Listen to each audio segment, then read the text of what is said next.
Does it seem like the more you do for your wife, the more she complains? Doing even more isn't going to fix it. Today, I will help you to deal with a complaining wife while also connecting better and solving problems. She will be happier and you will be too. My male clients tend to be intelligent and logical and are often baffled as to why reasoning doesn't work for resolving conflict.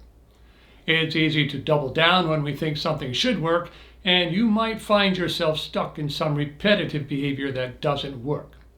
If your wife complains a lot, then it's time to admit that the way you are responding to her complaints isn't really working. Realizing what isn't working is an important step toward a different way that works better. Relationship skills actually work pretty quickly. My clients typically see progress in only 1 or 2 weeks.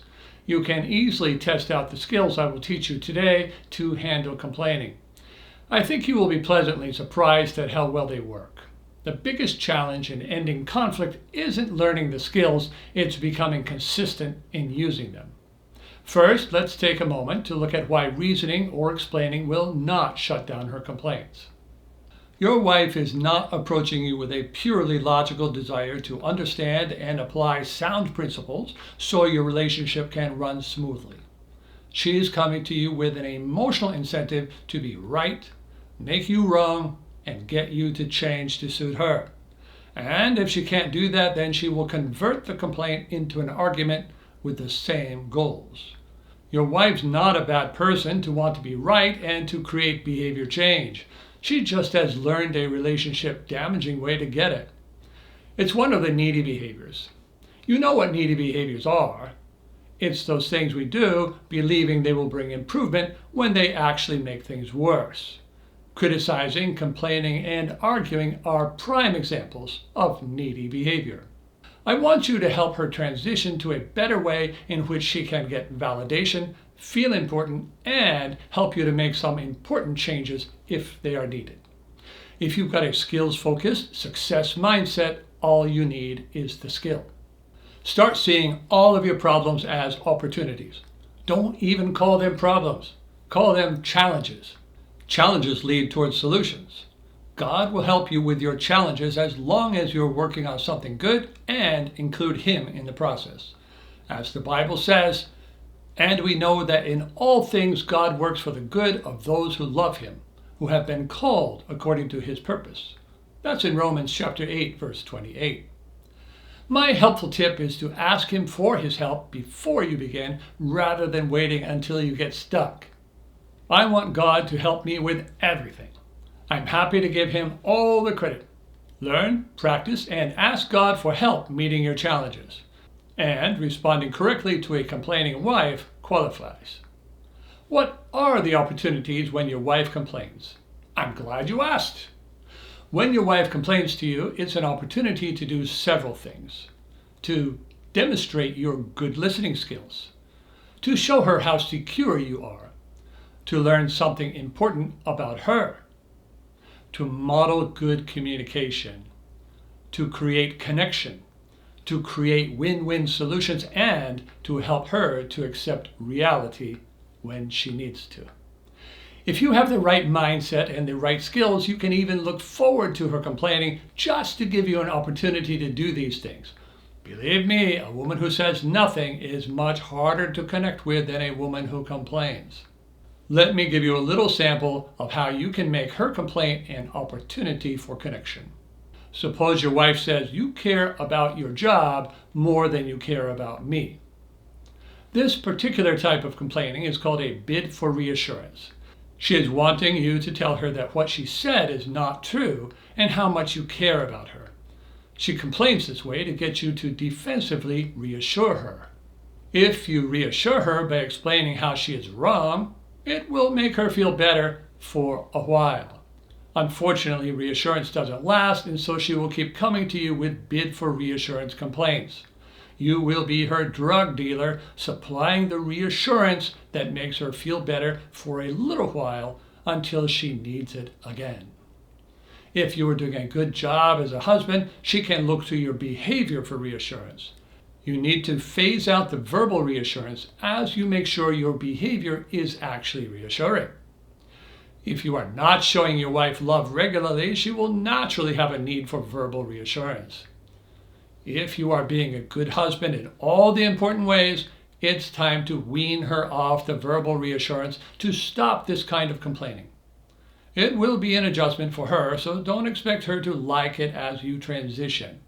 Change, even good change, is difficult. But if you are consistent, then you will create a new normal, which will be more enjoyable for both of you. I want to tell you how to respond to her complaints in a general way. Learn the pattern involved and you will be able to apply it no matter what she complains about. First, tell her you are glad she brought it up, whatever she complains about. Say, "Thank you for bringing that up. That's really important." For many husbands, just saying that is enough to disarm their wives, but I'll teach you how to be a pro. Next, go on to agree with her, but not by saying it just like she said. So if she says, "Your job is more important to you than I am," never respond, "You're right, I care about my job more than you." That way of agreeing will make things worse and she will never forget you said that. Instead, agree like this. "My job is very important to me." This is honest agreement. You are not saying it is more important than her, but you are agreeing that it is important. Don't explain that it's not more important than her, as that would be rewarding her and maintaining the reassurance addiction. It would be nice if that was all you had to do, but you know and I know that it won't stop there. She is going to have something more to say, and that actually is a good thing because you will handle her response in a relationship-building way. What she says after you respond indicates how you should respond next. If she asks a question, give a simple, honest answer. If she expresses an idea, agree with her skillfully. If she expresses an emotion, empathize with her skillfully. If she gives an example, agree or empathize. If she threatens, empathize with her. Imagine she said, "I wish you cared as much about me as you do your job." She is expressing a wish, which is a desire. Desires are feelings, so they call for empathy. You could empathize this way. "I think that most women want to feel more important than their husband's job." I'm sure you would agree that this is also a true statement which can be said sincerely. It validates her. If you are defensive, you can't validate her. Maybe she will threaten next by saying something like, "If you don't start making me feel important, I will find someone who will." Threats called for empathy. You might say something like this. "It makes perfect sense. No one wants to take second place to their spouse's job." When you say this, this is also validation. Reactivity rewards criticizing and complaining. Sincere agreement or empathy does not unless you throw in some needy behaviors. If you are prone to them, get my book on overcoming neediness. Let me tell you 5 needy behaviors to avoid when responding to criticism or complaints. 1. Don't apologize. 2. Don't explain. 3. Don't promise to do better. 4. Don't reassure. And 5. Don't jump to solutions. When you take these steps, she will feel frustrated, mainly because she didn't get you to be reactive and was not able to control you at all. Her frustration when her complaining doesn't work is actually a good thing. When people are repeatedly frustrated, they give up. She won't give up on your marriage as long as you are doing a good job as a husband. She will just give up the complaining. To properly end your wife's complaining, you have to put aside your desire to be right or to fix. You have to instead make connection and security your goals. This would also be true if you were single and wanting to do well with women. The right skills for doing well with women do not change when you get married. Does this mean you never get to fixing? Not at all. Fixing still plays an important role. Although you don't fix at the time of the complaint, it doesn't mean that her complaints never get resolved. Unreasonable complaints will likely get dropped, but reasonable complaints require further steps. Unresolved, they could damage your marriage. You need to make a judgment call at the time of her complaint. Either that, or tell her you need some time to think about what she said and then make a judgment call. You need to consider what is valid about her complaint.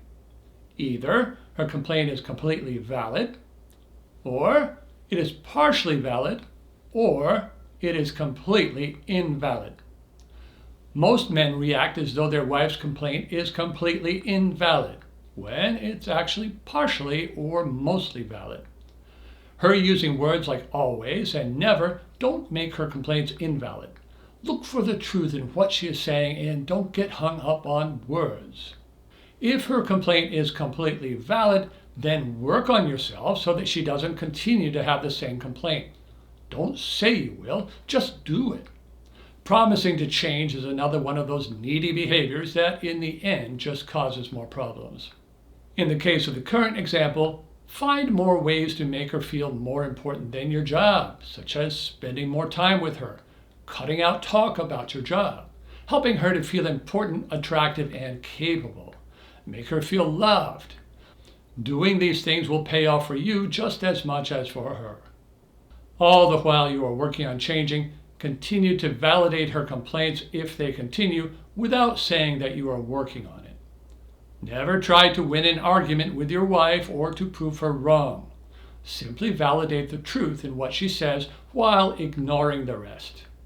I wrote a book called Connecting Through Yes to help men do that in all kinds of tough situations, such as financial conflict, affairs, rejection, and so on. What about if her complaint is only partly valid? If her complaint is only partly right, then work on the part that she is right about. Most of the time, this is going to be the situation. Even if you only sometimes make her feel like work is more important, you still have something to work on. Don't point out that she is partially or mostly wrong. If what she says has no truth in it at all, then her complaint is actually an effort to hurt you, create conflict, distance, or maybe even all three. Don't take the bait.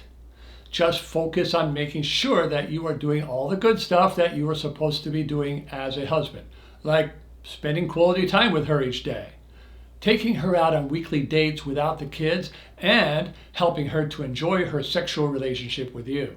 When you do that and she is still complaining about non-existent problems, also take a look to see if you are spending too much time together. Too much time together will make anyone complain because it is a way of creating space. In a good relationship, decreasing contact increases desire and reduces needy behaviors like arguing, criticizing, and complaining. Notice that it's only for good relationships. Let's talk about discussing problems with her.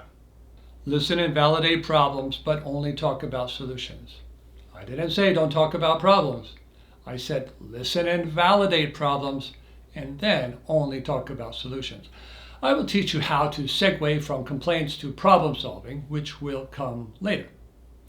Most people talk about problems without talking about solutions and so make their marriage worse. Always be ready to hear her complaints, problems, and whatever she wants to talk about. Your job as a husband is not sharing your problems, but validating hers and being the leader for finding solutions. Many women want to discuss problems as it helps them to get their feelings out and clarify their thinking even while their husbands are being stressed out in the process. If you know how to respond, it doesn't need to stress you out. You'll use it as an opportunity, remember? So, whenever she wants to talk about a problem, then be willing to without resistance. Be friendly and concerned. Listen and validate without fixing.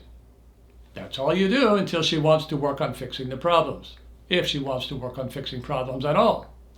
If she does, that is your cue to set up a time to do that. Never do that at the time she complains, as that would reward her complaining and lead to more complaints. If your wife complains to you and you do a good job of validating, that may be enough.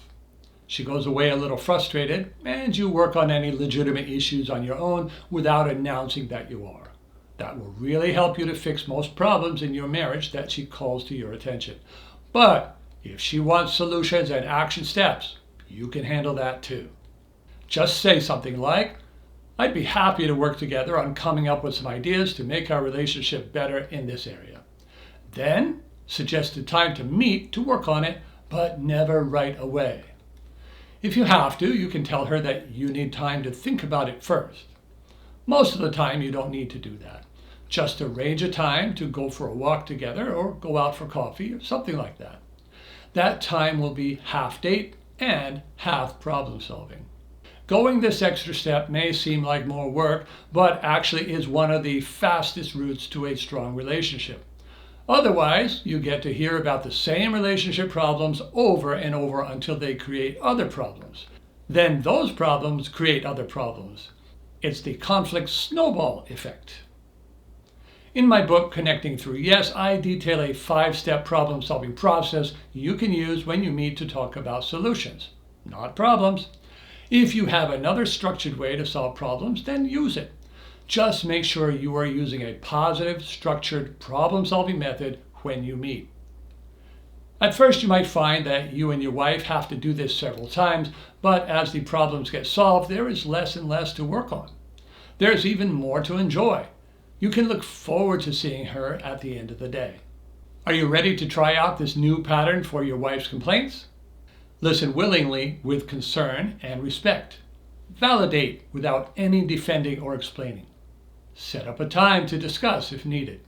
Work on self-improvements if needed. Use problem solving during your meeting time. Sincere agreement is one of the most powerful ways to create connection, even with very difficult subjects like money, separation, family, and even divorce. Most men understand this approach intellectually, but struggle to apply it consistently. Connecting Through Yes walks you through the exact responses to use and can be a template for your relationship responses. If you find that you are having difficulty agreeing well, getting a copy could be your best next step. The love of Jesus and the right skills won't prevent problems, but they will help you get through life with less stress and a better marriage.